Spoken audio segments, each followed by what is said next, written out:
Chapter 13. Isn't claiming truth intolerant? Section 1. Hey, what's new? My friend and his neighbor had always gotten along well, but this time my friend's heart pounded when asked the question. Well, he said, swallowing hard, I've had something spiritual happen. What? I've become a Christian. Well, that makes sense. You're not Muslim or Hindu after all, the neighbor joked. No, I mean it's more than that. I don't just mean that my culture has changed. I had a conversion. I trusted Jesus Christ as my Savior. Oh, cool. I'm happy for you. Thank you. But I have a question. Does this mean you now believe I am a bad person and am going to hell? Somehow, my friend managed to make it through the conversation, but he wasn't at all happy with how it turned out. In an email to me, he asked, what am I supposed to say? It is confusing because it was not his spiritual state that bothered the neighbor as much as the fact that, from his neighbor's viewpoint, my friend had embraced intolerance. But who was really being intolerant in this situation? Was it my friend for letting it be known that he had embraced new convictions, or the neighbor for assuming that these new convictions were intolerant because they claimed to be right? By confronting my friend over this, the neighbor made it clear that any views that make others feel bad are bad. Such is the confusing world of belief these days. People can be touchy about what others believe. One example I came across recently is of a blogger who is a professor in his day job, but uses his blog, www.iloveyoubutyou'regoingtohell.org, to express how bad Christians are merely bad for claiming that they are right. The author simply will not tolerate what he perceives to be others' intolerance. As someone who has spent much of my life working with college students, I understand why both my friend and his neighbor felt a sense of hurt. We naturally want to be at peace with people, even those with whom we strongly disagree. Brian Jones, a pastor from Philadelphia, phrases it nicely. The reality is that I want to live like religion doesn't matter too. I want to live like what I actually believe isn't that important. I like being liked. I don't like making waves. I don't like making people feel awkward. But I can't back down from what I know to be true. Sheer logic will not let me do that. As we've already seen, neighborly Christians display their love for God. Being neighborly, however, doesn't make disagreements over beliefs disappear. For example, Christians believe in an afterlife. Buddhists reject this belief and say that life is a cycle of rebirths. Both beliefs cannot be true at the same time, though they could both be false at the same time, which is what the atheist believes. This disagreement between the two will hang over the relationship of a Christian and a Buddhist, at least if they take their respective beliefs seriously. Today, though, many people call into question the idea that religious beliefs necessarily conflict with one another, or they say that even if they do conflict, it does not really matter. We each have a bit of insight into the world, it is believed, and if we work together, we can figure out the whole truth. Often this belief is expressed through parables, such as that of 6 blind men who came into contact with an elephant. One handles the tail and exclaims that an elephant is like a rope. Another grasps a leg and describes the elephant as a tree trunk. A third feels the tusk and says the animal is similar to a spear, and so on. Because each feels only a small portion of the whole elephant, all 6 men give correspondingly different descriptions of their experience. Only by putting all of their observations together can they arrive at a complete picture of the elephant. In other words, by this analogy, we only think we are right because we don't see the big picture. Section 2. What it means to claim to know the truth.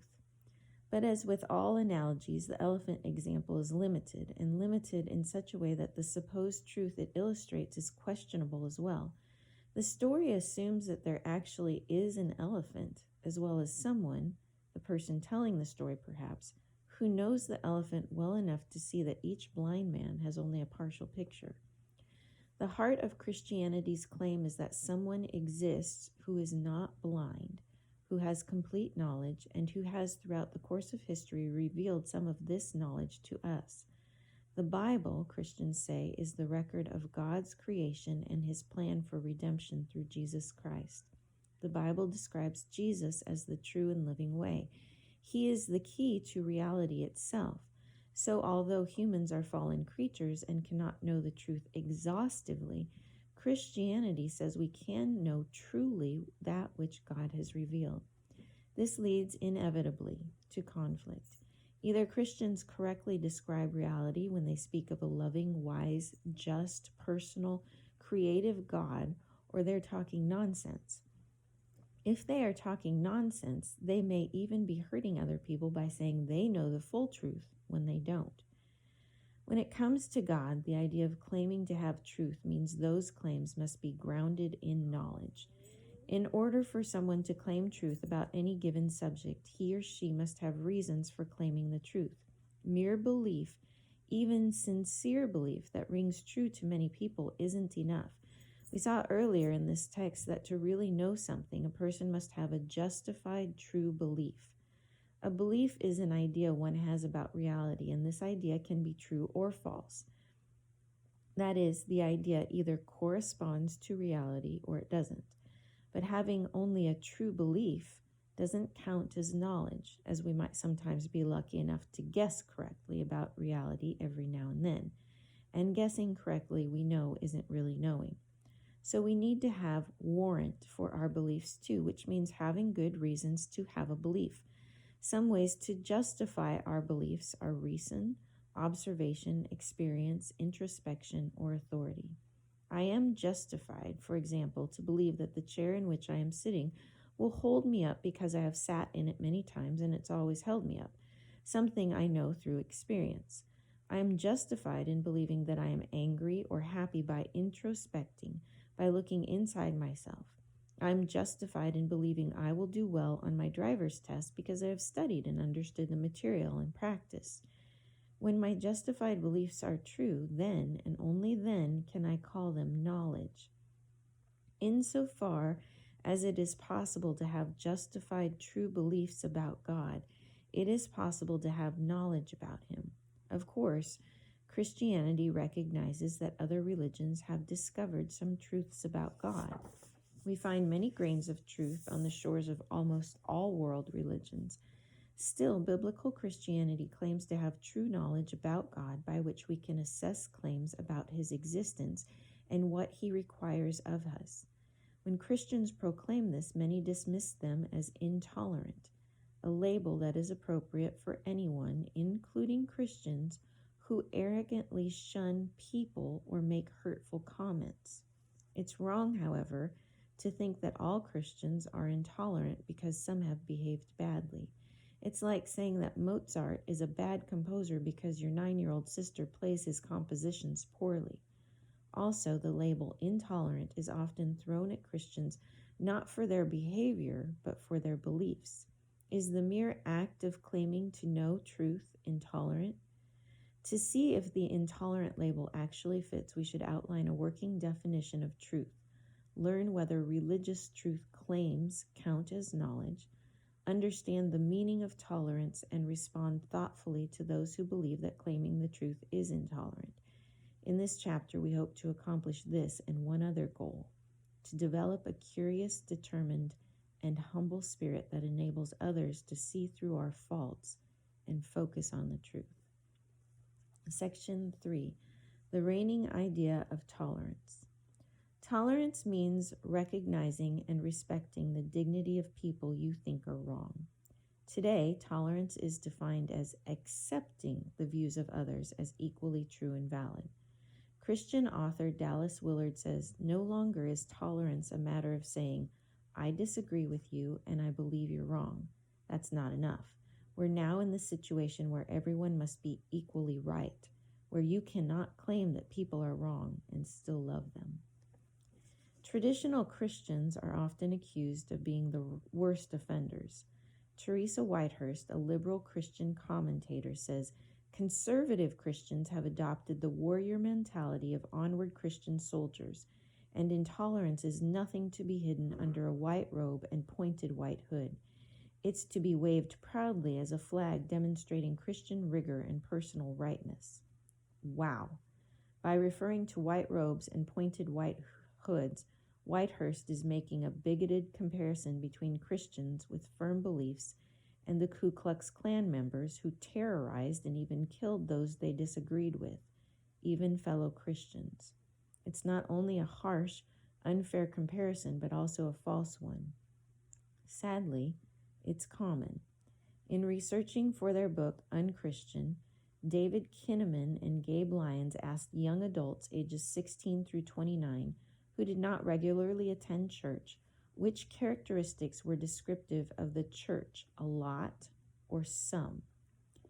Judgmental was used by 87% to describe the church, and 70% described it as insensitive to others. In fact, 84% of these non-church attenders said they knew a Christian personally, but only 15% said they saw any lifestyle differences in those Christians.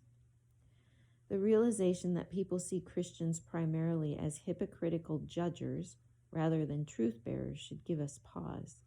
If we are participating in demeaning behavior or are devaluing others, we ought to repent and seek to be conformed to the image of Christ.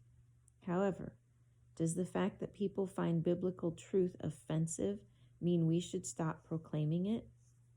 According to 3 popular viewpoints, the answer is yes.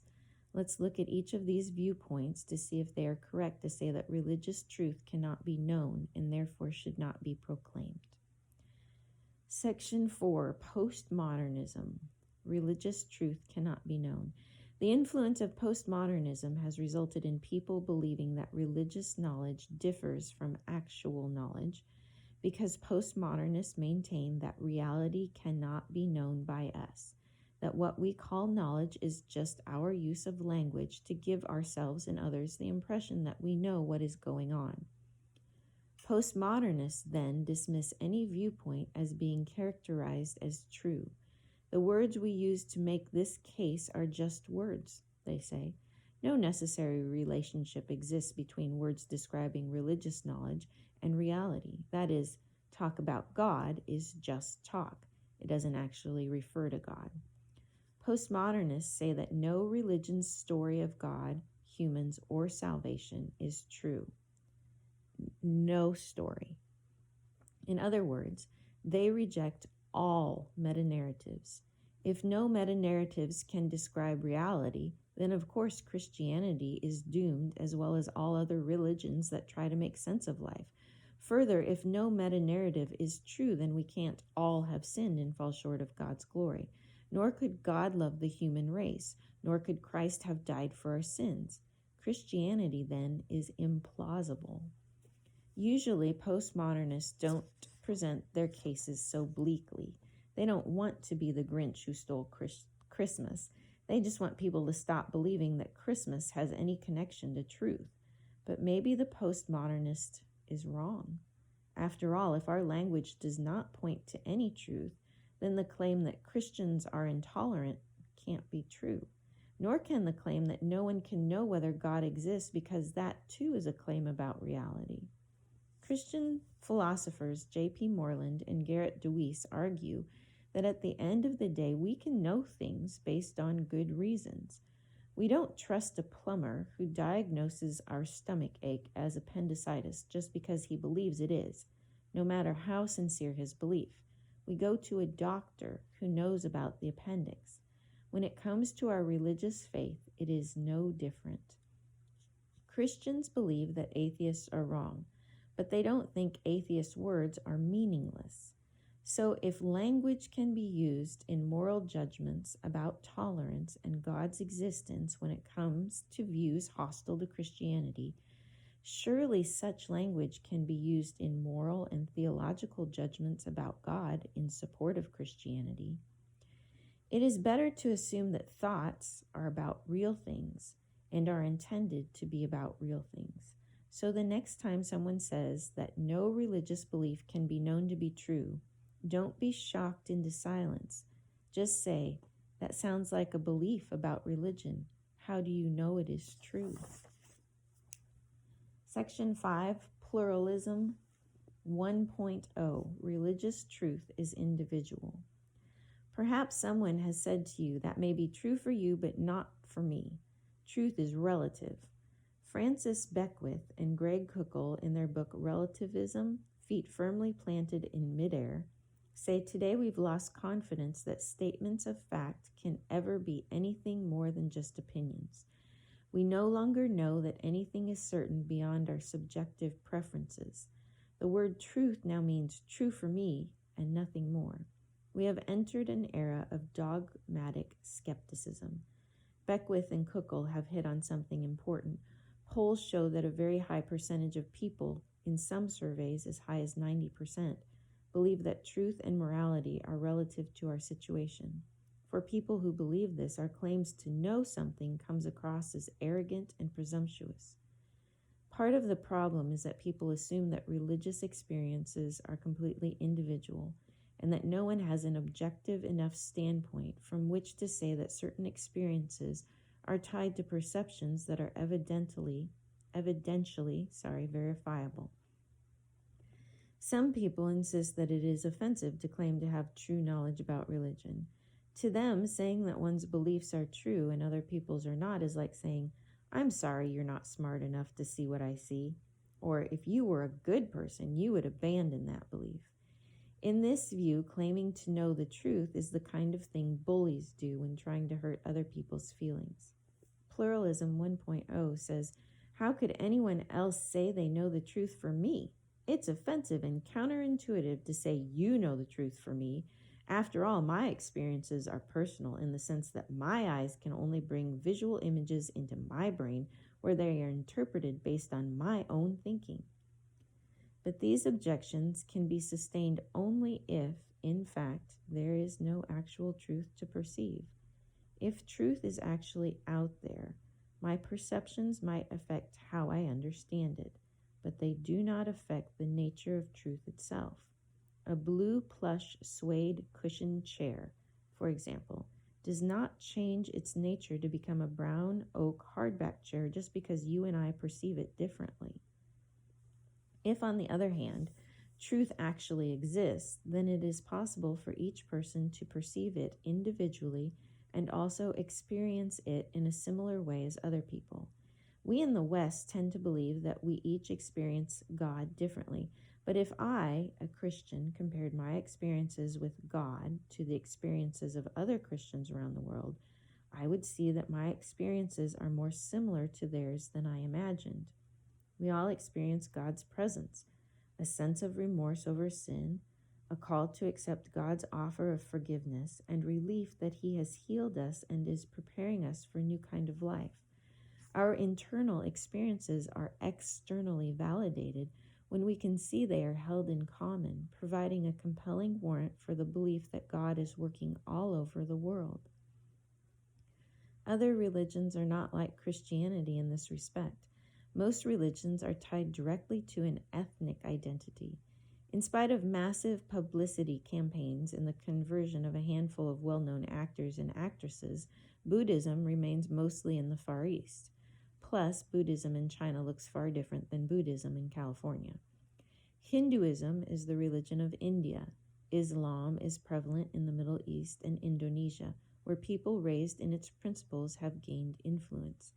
Christianity may sometimes seem to be the religion of the West, but Christianity transcends ethnic identity. Christian conversions have taken place and are taking place all over the world and across all racial, ethnic, and age groups. How might this be explained? Of course, some people say Christianity initially grew through force. This is true of Islam and Marxism, but the evidence for Christianity spreading this way is slim. As we will see, where Christianity has taken root and spread, it is largely because Christians moved into an area and attracted followers through a winsome lifestyle and moral persuasion.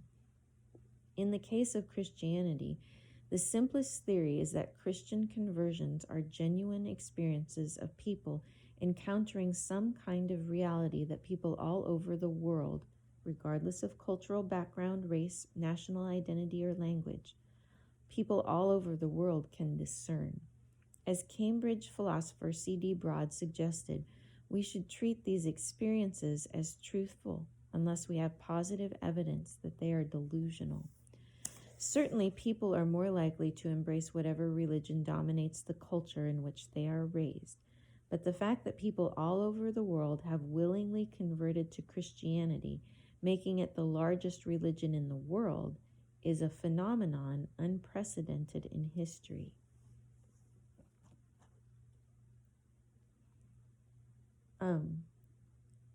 Section 6, Pluralism 2.0. I would, before I read that, I would encourage you to read the gray boxes on both sides of this page, because they have some extra information in them. Okay, so on to Section 6. Pluralism 2.0, religious truth is cultural. Although some believe that truth is relative to individuals, others believe it is relative to cultures. One such individual was philosopher of religion John Hick, whom we discussed earlier. Hick grew up as an evangelical Christian, but through his exposure to people of different religions at his university, he became convinced that each culture has its own religious truths and that all of these truths are equally valid. Yet, as Alvin Plantinga points out, people all over the world seem to have always assumed that their own religion is the true one, and it is only in our own age that people began to widely embrace the idea that no one religion is actually true for everyone. If Hick had been born in another culture or time, Plantinga argues, it probably never would have occurred to him to believe that no religion has a legitimate claim to ultimate truth.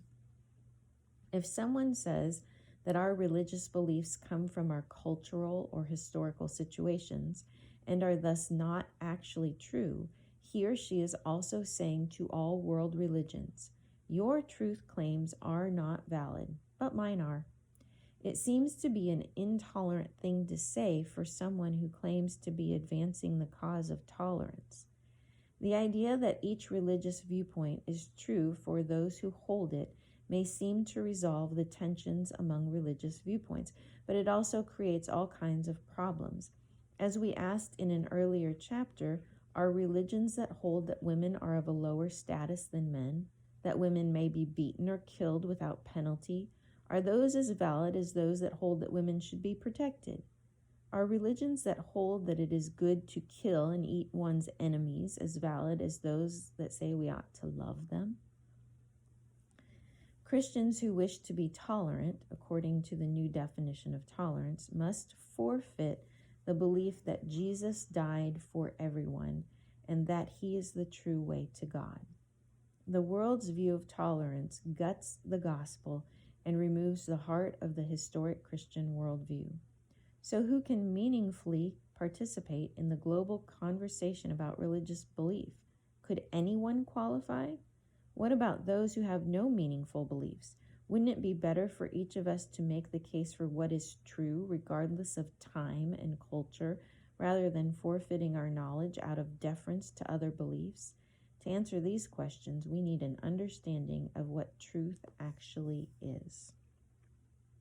Section 7, what is truth anyway? Peanut butter milkshakes are awesome. Differs from 5 plus 5 equals 10. As one statement makes a claim about one's opinion and the other claims something about reality. The first is based on subjective truth claim, a kind of claim shared by those who greatly enjoy peanut butter milkshakes. The second is an objective truth claim, a claim that all thinking people will rightly embrace. It corresponds with reality. Something is true if and only if it lines up with the way things actually are. Subjective truth claims deal with matters of preference or taste, while objective truth claims deal with the way the world actually is for all people everywhere. Subjective truth claims are about the subject, the person who is making the claim, not about the properties of what they're talking about. For example, fall is the best season, blue is the best color, and Coke is better than Pepsi, which is obviously wrong. Sorry. Those are subjective truth claims. Objective truth claims attempt to accurately name properties of the object, things that can be known to be true or false. Examples of objective truth claims include things such as murder is against the law in Kansas. The boiling point of water is 212 degrees Fahrenheit. James Garfield was assassinated by Charles Guiteau in 1881, and Jesus is the Son of God who offers salvation to anyone who would believe in him. I bet I caught you on that last one. To postmodernists and religious pluralists of the types I described earlier, the statement about Jesus falls into a category of things that are spiritual and cannot actually be known, rather than the category of what counts as true knowledge. But keep in mind our definition of truth, that something is true if and only if it lines up with the way things actually are in the world. The correspondence theory of truth is described by authors Norman Geisler and Joseph Holden as follows. Remember, a distinction between our statements and the facts as they are in the real world must exist, or else there could be no way of discovering which statements are true and which are false. The fancy name for this definition of truth is the correspondence theory, because truth corresponds or relates to reality, the real world, as it actually is. Would it be reasonable for you to respond to my comment, "It is raining outside," by saying, "It may be raining outside for you, but it isn't raining outside for me"? Couldn't my claim be verified? If we both understand what rain is, we could look out the window to see if my claim corresponds to reality. My claim, "It is raining outside," is true if and only if it lines up with the way things actually are, if it corresponds to reality. This is all well and good, but here's the big question. Are religious claims knowable in the same way as facts about rain or the boiling point of water? Let's have a look. Section 8. Is it possible to know the truth about religious claims? In the case of a claim about the natural world or historical events, we must examine evidence to see if the claims correspond to reality. In the natural world, we might use the scientific method to observe, measure, and if possible, repeat experiments to see what happens under stable conditions. For claims about historical events, we might examine newspaper accounts, listen to the testimonies of witnesses, or perhaps look at pictures or watch film footage. In either case, it would be silly to say, well, maybe water boils at 212 degrees Fahrenheit for you, but in my culture it is different. Or perhaps it is true for you that Martin Luther King Jr. was shot on April 4th, 1968, but how dare you impose that belief on me? We can know these things. We don't label people as intolerant if they proclaim them. The question is, can we claim religious knowledge in the same way that we claim scientific or historical knowledge? If you've read the earlier chapters in this book, you can probably guess that the answer is yes. We can examine the biblical record, philosophical arguments, historical works from those living in Bible times, and so forth, to come to an understanding that the biblical record corresponds to reality. But what about such claims as, "It is a bad thing to steal"? Is such a moral claim subject to knowledge? We think it is, and here's why. No matter what one's background or beliefs, everyone in the world must answer a few basic questions to live in the real world. Here is the Christian author and speaker James Sire's list of such questions. Question 1. What is prime reality, or the really real? Is God the prime reality, or multiple gods, or the universe? 2. One is about more like sovereignty. Who sits on the throne is a good way to put it.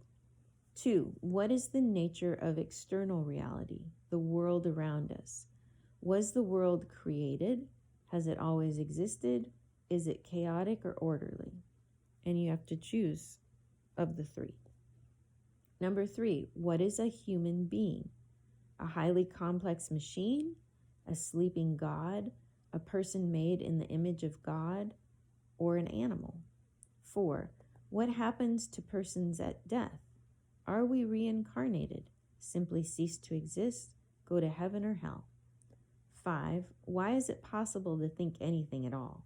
Were we made by an intelligent, all-knowing God, or did our consciousness develop through the long process of evolution? 6, how do we know right from wrong? Is morality determined by our own choice and whatever feels good? Is it based on what society says is moral? Is it based on the character of God? 7. What is the meaning of human history? Is it based on the purposes of a god or the gods, or is it to create some type of paradise on earth? As soon as a religion makes a truth claim about one of these questions, it is making a claim about the nature of reality. Such statements are not mere preferences or opinions. They cannot be true for one person and false for someone else, especially if they are contrary to one another. Let's illustrate this with a silly example. Imagine a person were to tell you she believes that the world's troubles will be solved when we are all rescued by pink flying elephants. Imagine, further, that this is a deeply held belief and that she is willing to endure the mockery of others because of her belief. Could we evaluate such a truth claim? Of course. At the very least, we can say that there is no good reason to hold such a belief because pink flying elephants have never been observed to exist. Some people view statements about God similarly. No one has seen God. So how is belief in God fundamentally different than belief in pink flying elephants? The only way to answer this question is to point out, as we have seen in earlier chapters, that there is strong warrant or strong reason for belief in God's existence. Moreland and Deweese put it this way: what should matter in matters of faith is knowledge, not merely sincere belief, good reasons, not mere hunches, truth, not feelings. We can rightly say that Christianity is a knowledge tradition, meaning it is more than ritual or emotions. Christianity claims certain things can be known. This has a tremendous impact on how we view matters of religious faith. Faith has to do with certain claims about reality that are not in the realm of the subjective, but in the realm of the objective. Although experiences and feelings can certainly bolster our faith, faith itself cannot be reduced to emotions and opinions, no matter how sincere they may be. Faith may flower in emotional expression, but it is rooted in the soil of knowledge and reality. Good arguments about God have been articulated by scholars for millennia, and these arguments have never been adequately refuted. The remaining question is this: is Christianity the best way of knowing about God? Section 9. Christian view of truth: knowable, shareable, exclusive. To say that the Christian worldview is true is to say that it best describes the contours of the world as it actually exists. For example, Christianity says that the universe is a product of design and that this fact is observable by everyone, whether or not that truth has been suppressed by other commitments. Christianity's correspondence with the observable moral order of the world is another aspect of Christianity's justified true belief. As Francis Schaeffer pointed out, if there is no absolute beyond man's ideas, then there is no final appeal to judge between individuals and groups whose moral judgments conflict. We are merely left with conflicting opinions. To paraphrase C.S. Lewis, if moral judgment is impossible, then whether we like certain values is just a preference for certain impulses based on how strongly we feel them, rather than based on whether they are actually real. In a world of merely conflicting opinions, those best able to muster the power to get their way will always win.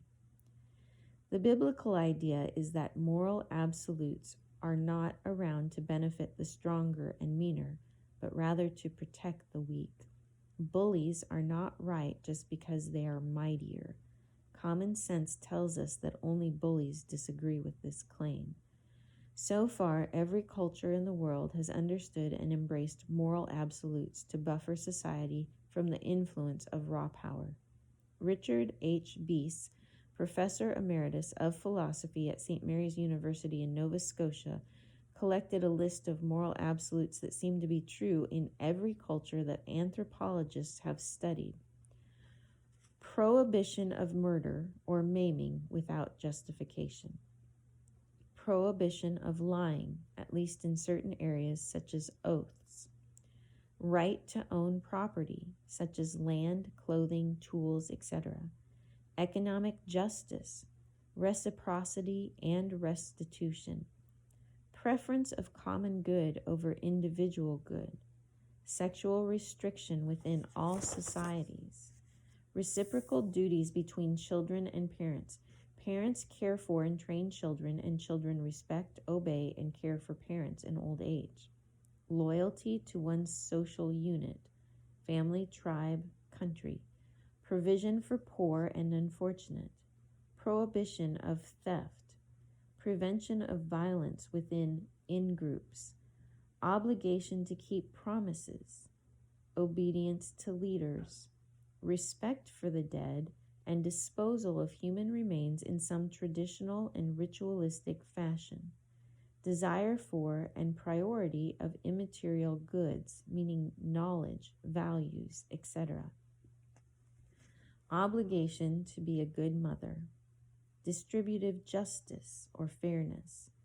Inner rather than external sanctions considered better. Recognizing courage as a virtue. Identifying justice as an obligation. People who believe there are moral absolutes think moral rules are universal because they are universally true, revealed to everyone. Yes, they work, and in that they are good. But they are not good because they work. They work because they are good. They are sensible, yes, but they are sensible because they are true, not the other way around. Christians can think this way because they believe the Bible's revelation of God's nature and character. From a biblical viewpoint, it is not that the truth is unknowable or that we are confused. It is that truth is knowable, and we have rebelled. Even fallen humans can know the truth, and we ought to encourage one another to embrace it. Section 10. How different worldviews respond to Christian truth claims. Although some insist that Christianity is intolerant because they do not think it is right for anyone to claim his or her religion is true, they likely believe that at least one religion, Christianity, is actually making a false claim and that they know better. This rejection almost always springs from one of two perspectives. You may remember that monism means a belief in one substance and dualism means a belief in two substances, whereas Christianity, as well as Islam and other theistic religions, believes that both the material and immaterial worlds exist. Most non-theistic worldviews believe in one or the other. Worldviews such as secularism and Marxism choose materialism, saying that only the material world exists. Worldviews lining up with New Spirituality, on the other hand, choose spiritual monism, saying that reality is ultimately divine, that the physical world is an illusion. If someone says that Christianity is intolerant, find out whether the person actually believes that the spiritual world is real. If he doesn't, then obviously he's going to disagree with Christianity as well as with just about all other world religions. If the person thinks the physical world is an illusion, he is also going to object to Christianity, but because he believes that the tools of knowledge can never reveal ultimate truth. Just so, if you're prepared to deal with each of these viewpoints, let's examine them in a little more detail. The first kind of monism, only the material world exists. In the television series, The Day the Universe Changed, science historian James Burke says, there is no metaphysical, superordinary, final, absolute reality. There is no special direction to events. The universe is what we say it is. When theories change, the universe changes. The truth is relative. What is, just is. If we perceive any special meaning, it is because we are making it up to explain the world better to ourselves, and over time, such explanations change. As German social psychologist Erich Fromm asserts, man creates himself in the historical process. People who think that truth is relative and based on societal consensus usually bristle when religious and political authorities imply that their perception of reality is actually true. Well-known philosopher Richard Rorty, for example, was fond of quoting the French revolutionary Denis Diderot in his speeches. Man will never be free until the last king is strangled with the entails of the last priest. Rorty, whose particular viewpoint is called pragmatism, thought that the world just is, and that people who claim to know the truth are merely trying to trick people into going along with their agendas. Ironically, although Rorty was probably just attempting to be witty with the quote about kings and priests, other materialists have developed entire worldviews justifying violent opposition to those who express truth claims contrary to their own. Vladimir Lenin, the leader of the Russian Revolution and founder of Soviet communism, stated flatly, "The philosophical basis of Marxism, as Marx and Engels repeatedly declared, is a materialism which is absolutely atheistic and positively hostile to all religion." Elsewhere, Lenin made it clear that fighting religion was an essential ingredient in a materialistic reality. "We must combat religion," he said. "That is the ABC of all materialism and consequently of Marxism." Lenin didn't just object to religion, he openly promoted atheism. Every religious idea, every idea of God, even flirting with the idea of God, is unutterable vileness. Vileness of the most dangerous kind, contagion of the most abominable kind, he said. Judging by their rhetoric, or what they said, it would appear that many materialists believe that supernatural religion is dangerous, not just wrong. Harvard's Edward O. Wilson broadly accuses people who believe in the Bible of practicing an aggressive fundamentalist religion, which he describes as one of the unmitigated evils of the world. Even more moderate materialist voices, such as the pragmatist philosopher Sidney Hook, insist that we can have a good society only if religious people give up their claims to truth. The democratic, open society must be neutral to all religious overbeliefs, but no matter how secular it conceives itself to be, it cannot be neutral to moral issues. It seeks to draw these issues into the area of public discussion in the hope that a reasonable consensus may be achieved. Of course, this consensus must be based on some set of beliefs, but whose and on what basis? The second kind of monism, only the spiritual exists. A second kind of monism exists that denies the material world and says that only the spiritual world exists. My broad label for this is New Spirituality, which is a worldview held by people who see truth as known by feeling or experience, not by scientific, logical, or even religious knowledge, at least of the Christian kind. Author and speaker Marilyn Ferguson states, "We need not postulate a purpose for this ultimate cause, nor wonder who or what caused whatever Big Bang launched the visible universe. There is only the experience." Author Eckhart Tolle agrees. The truth is inseparable from who you are. Yes, you are the truth. If you look for it elsewhere, you will be deceived every time. In New Spiritualist writings, it is clear that most New Spiritualists reject the personal God of the Bible as a dangerous myth, separating people into religious factions. No one approach to God is correct. Best-selling New Spiritualist author Neil Donald Walsh claims that God revealed to him personally. No path to God is more direct than any other path. No religion is the one true religion.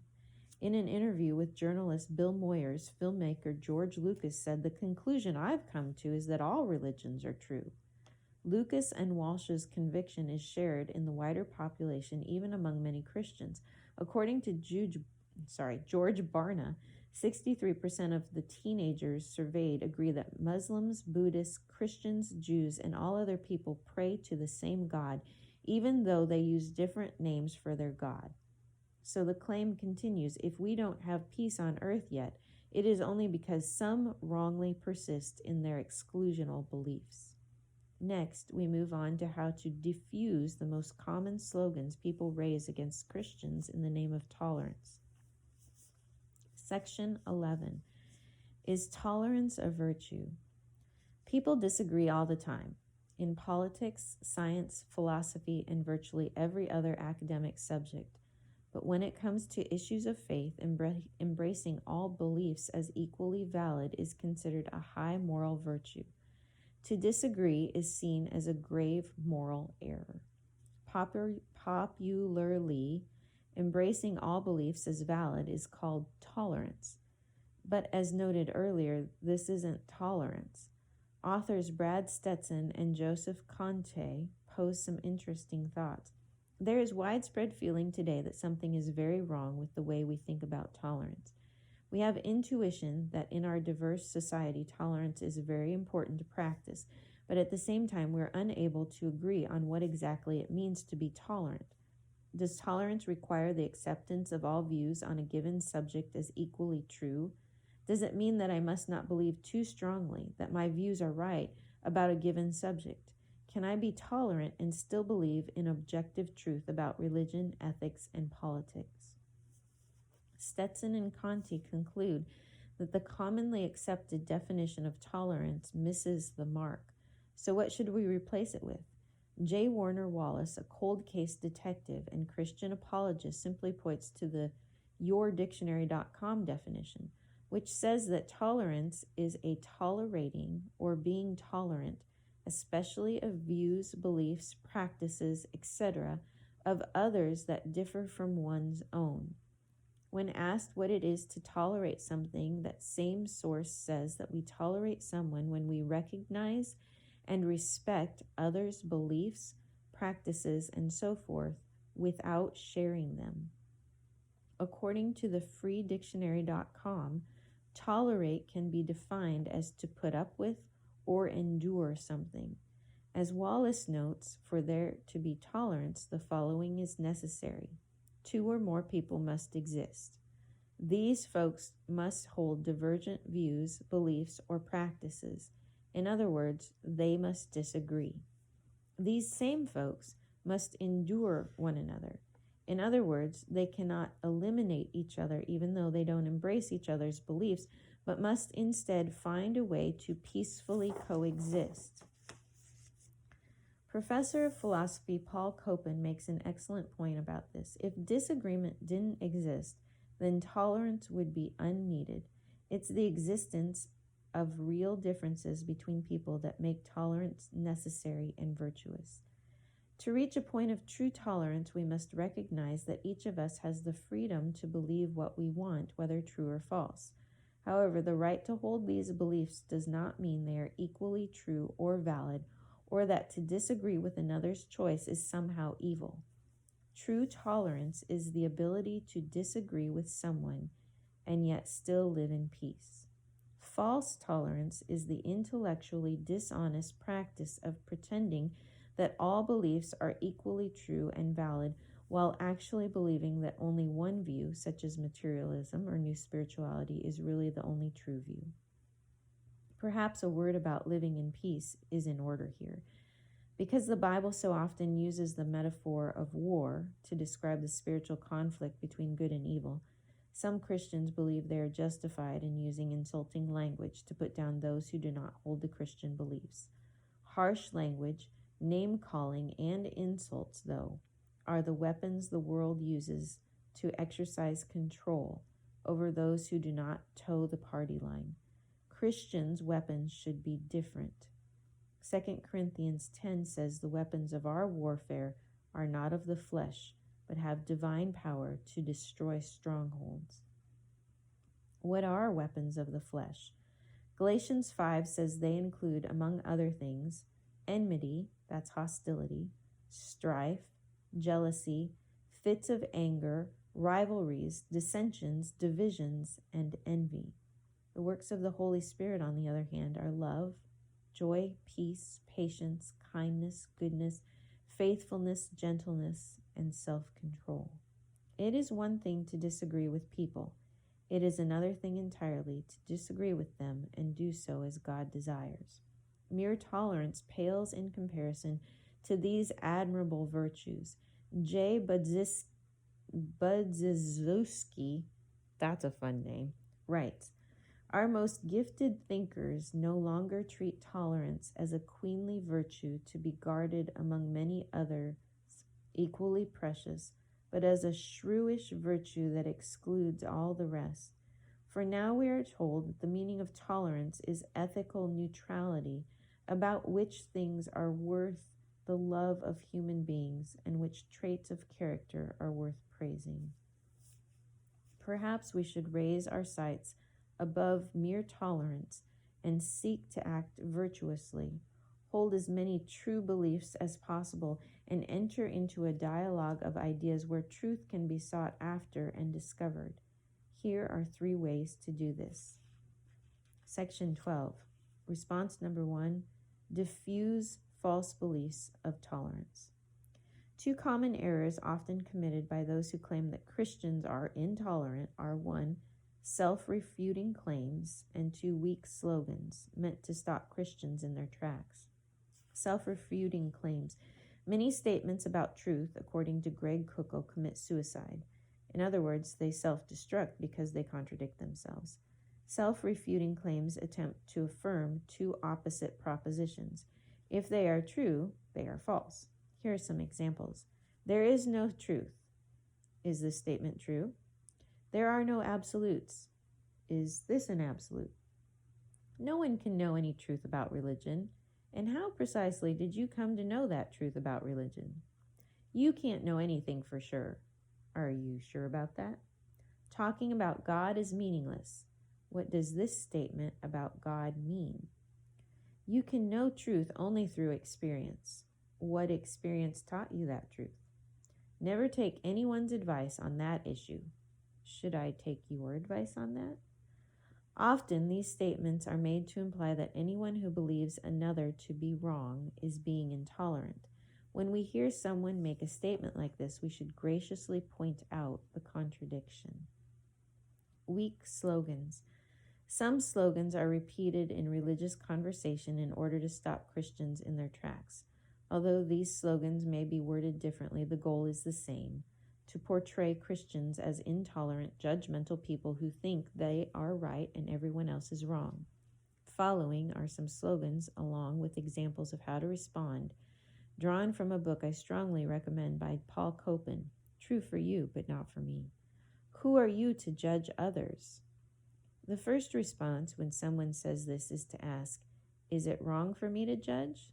If the person says yes, ask, is that your judgment? Many people confuse making judgments with being judgmental. We certainly should not look down on others, but rather have an attitude of humility. But this does not mean that we refrain from seeking the truth. Rather, as Copan reminds us, in your interactions, remember your own sinfulness and the other's humanness, not vice versa. Speak the truth in love. That's just your opinion. By informing us that our statement is one of opinion rather than knowledge, the person using this slogan is unwittingly claiming to know something true, namely that what you are saying is false. Although it is certainly true that some people are not in touch with reality and their opinions ought to be taken with a grain of salt, to say that's just your opinion simply does not answer the point you're making. All religions are basically the same. Anyone who claims that all religions are basically the same has never studied what other religions teach. Copan puts it this way: all religions aren't basically the same. They differ profoundly in major ways. What they have in common is that they are so different. As we have seen throughout this volume, we do well to affirm truth wherever we find it, even if we find it in other religions. We have to be careful, of course, because when truth and error are mixed together, the result can be even bigger error. But we ought to be on the lookout for glimpses of truth where we find them, for films that display the destructive consequences of sin and the power of redemption, for example, or that lift up the value of people as God's image bearers. As Copan phrases it, some aspects of various religions may help pave the way to the gospel, which is the fulfillment of all religions and philosophies' highest ideals, aspirations, and hopes. If you grew up in Iran, you would be a Muslim. Many people use this argument to show that Christians are intolerant, because they impose their beliefs on others and say that other religions are wrong. They will argue that what someone believes is greatly determined by where he or she is born. However, location of birth is not a determining factor of objective truth. We would not say, for example, that repressive political regimes are good because some people grow up under them. It isn't arrogant to point out that some worldviews focus more on human flourishing than others. Rather, it is arrogant to say that differences among religions are meaningless, or worse, that every viewpoint is equally focused on the good. It just isn't true. Saying Jesus is the only way to heaven is exclusive and discounts every other religion. If something is true, it excludes contrary beliefs. The very idea that truth is exclusive does not make it false. Jesus claimed to be the only way to heaven in John 14, so it is not Christians who are exclusive, it is Jesus. The only ones excluded are those who choose not to believe him and receive his offer of salvation. So when people from another religion say that Christianity discounts their explanation of life and plan of salvation, they're right. However, their religion excludes Christianity too. In fact, those who object to all religions are like exclusivist when they say, are likewise exclusivist when they say that religious truth claims cannot be known. Everyone is exclusivist. The question is what evidence they can bring to bear to show that their exclusiveness constitutes justified true belief. Section 13, Response 2, Ask Good Questions. Francis Scott Key, the man who penned the words to the Star-Spangled Banner, was also a Christian, interested in displayed Christianity's truth. He once wrote this, "I don't believe there are any new objections to be discovered to the truth of Christianity, though there may be some art in presenting old ones in a new dress. My faith has been greatly confirmed by the infidel writers I have read.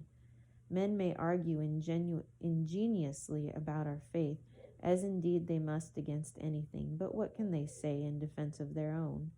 I would carry the war into their own territories. I would ask them what they believe. If they said they believed anything, and I think that they might be shown to be more full of difficulties and liable to infinitely greater objections than the system they oppose, and they were credulous and unreasonable for believing it." Mr. Key understood a profound yet little-known principle of defending the Christian faith. It is simply this: the best defense is a good offense. If you find it difficult to stand up for what you believe, start by asking questions. A few strategic questions can get your conversational partner thinking in short order. Good questions show thoughtfulness. They help us get to know others and gather information about what they believe. Second, they compel others to think through beliefs they may have accepted without realizing it. Third, asking questions enables us to level the playing field and avoid sneaky argument strategies from a conversational partner. Plus, question asking is low risk. If a conversational partner gets upset, we can simply stop asking questions or change the subject. Years ago, I learned a series of questions from a friend named Andrew Heister. Over time, I've adapted Andrew's lengthier list into 4 basic questions for any conversation on just about any topic. What do you mean by blank? And you can fill the blank in by the word that if you wanted to. Always ask for a definition of the key terms. Arguments often employ fuzzy definitions of terms. When someone makes a truth claim, remember how Socrates, perhaps the world's most famous arguer, always required his opponents to define their terms. Whether their topics were justice, the good life, or even what it makes a valid argument in the first place, he understood that defining the terms is paramount to discovering the truth. For example, if someone says, "There is no God," ask, "What do you mean by God? How did you come to that conclusion?" Always question how a particular fact came to be known. Most people miss this step because they assume that facts are always true. Surprisingly, most people believe things for which they have little or no evidence. Try this question out when someone expresses strong opinions such as miracles are impossible or Christianity is for fools. Where do you get your information? What is the source of the fact in question, and how can it be verified? Much of what passes as factual is based on dubious information or hearsay. Good facts should be backed up by citing evidence. When someone makes a difficult-to-believe claim, such as those who question whether global warming is human-caused are victims of a conspiracy of big oil companies, or humans simply aren't made to be faithful to one person in marriage, ask detailed questions about how they know what they know, such as, how do you know that? Where did you get your information? Before long, you will get to the root of the issue and be on even terms in the discussion. What happens if you are wrong? Most people don't like to think that they might be wrong, but it is important to understand what's at stake when we choose to believe something. It is one thing to claim a belief and yet another to stake one's life on it. The most important question that can be asked in life is, where do you go when you die, and what happens if you are wrong? Of course, you must be prepared to receive this question as well as ask it. You don't have to know all the answers right now, nor should you expect others to know them. The goal is instead to spark conversation. To see how these questions can work, consider the following imaginary conversation. Friend says, "It is intolerant to think that someone can know the truth about God." You say, "What do you mean by intolerant?" Friend says, "Intolerance is being judgmental about what other people think and believe by saying they are wrong." You say, "That's an interesting perspective. How did you come to that conclusion?" Friend says, "What do you mean?" You, "Do you think it is possible to know anything about God?" Friend says, "Yeah, I think people can know things about God, but no one can be certain they are right." You say, "Where did you get your information on that?" Friend says, "My religious studies professor said that we should appreciate what every religion has to say because each religion teaches us something about God. However, no one should be too dogmatic about what they think is true." You say, "So, let me see if I understand what you're saying. You believe it is wrong to tell other people they are wrong for thinking they know something about God, right? However, by saying Christians are wrong, aren't you doing the very thing you say is wrong? Aren't you saying that you know something to be true about God that Christians have missed? Isn't that being intolerant of Christians?" Friend says, "Well, I think what I'm saying is different because I'm accepting of all religious faiths and think they all have something to say about God." You say, "Do you accept what Christians believe about God?" Friend says, "No, because they think everyone else is wrong." You say, "But what happens if you are wrong about that?" In the end, the goal of such conversations is not to play mind games or be tricky. It is to discern how what others say matches up with reality as well as help them think through their assumptions. And it's not easy. It takes practice. Response 3. And it takes time. Goodness. Sorry. Section 14, Response 3. Have a good attitude. Understanding the truth isn't all we need to do. 1 Peter 3:15 says that we are always being prepared to make a defense to anyone who asks you for a reason for the hope that is in you, with gentleness and respect. We need to learn to communicate the truth in the way Jesus would. Here are some ideas about how to do it. Embrace humble transparency. Humble transparency means recognizing that our understanding of the truth is valid, but that in our sin nature we lack knowledge, misunderstand things, and sometimes even use God's truth to further our own personal agendas. We see now dimly as in a mirror. This leaves room to be honest about our own struggles without being dangerously wishy-washy. Here's how to articulate it. We certainly cannot know everything, but there are some things we can be sure of. Let's talk about what some of those things might be. I am a fallen creature, so my ability to reason is far from perfect, but here's what I understand to be true. Our attitude counts for a great deal in this. As the Chuck Colson Center's John Stone Street says, young adults have reacted to seeing certainty with no humility by choosing humility with no certainty. We need to offer them certainty with humility. Trust God's sovereignty. Most Christians would say their spiritual growth has involved honestly wrestling with significant issues. The people we talk to about God might also need to wrestle with such issues. Trusting God means surrendering the outcome to Him, walking faithfully with others, and avoiding manipulating the situation. Here's how to articulate it. This is a big issue, and I'm glad you're not taking it lightly. I'll pray and ask God to give you insight.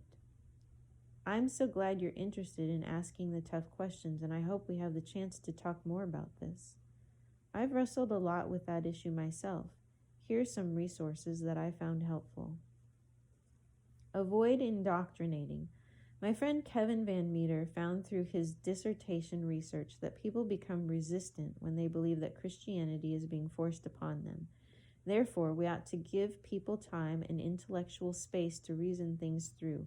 Here's how to articulate it. If you're like me, I would guess you have genuine questions and doubts. I want to hear your honest questions. May I share with you how Christians throughout history have come to grips with this issue? Listen in an engaged fashion. A friend of mine once commented on why Christians need to learn how to listen. Listening to another's beliefs before speaking makes the listener credible and compassionate. However misguided the other's beliefs may be, why should he or she listen to me if I cannot listen to them? Is my faith so small that I have to cover my ears? Here's how to articulate it. Tell me more about that. Nothing says I'm listening as clearly as a question that honestly solicits further communication. I want to hear what is important to you. Can we take some time to share our points of view with one another? Thank you for trusting me with your thoughts on these real-life matters. As much as we value openness and encourage conversation, we never want to give the impression that God's truth is up for debate. It is not. God's nature and character are revealed in Scripture, and He means for us to know what is true. John Stonestreet suggests, look them in the eye and say that you're willing to stand on these ideas, but when you don't know something, you have to be humble enough to say, that's a good question. Conclusion. Claiming to know truth is not intolerant. It is not intolerant to say that we can have knowledge about God, just as it is not intolerant to say we can have knowledge about what we had for dinner last night or about the solar system. True tolerance gives people the opportunity to hold differing views and still accept each other as human beings. True intolerance is treating a person with disdain and disrespect because of a belief he or she holds. In the end, Christians should be able to practice tolerance of the best sort, valuing other people as human beings enough to take them seriously, asking thought-provoking questions, and together moving closer to an understanding of the truth. This is perhaps no topic on which a compassionate and inquisitive attitude is more important than the topic we will discuss in the next chapter, why God would allow evil and suffering. People's experiences of pain are very real, and their questions deserve serious answers, especially when their life experiences call into question God's goodness. We made it.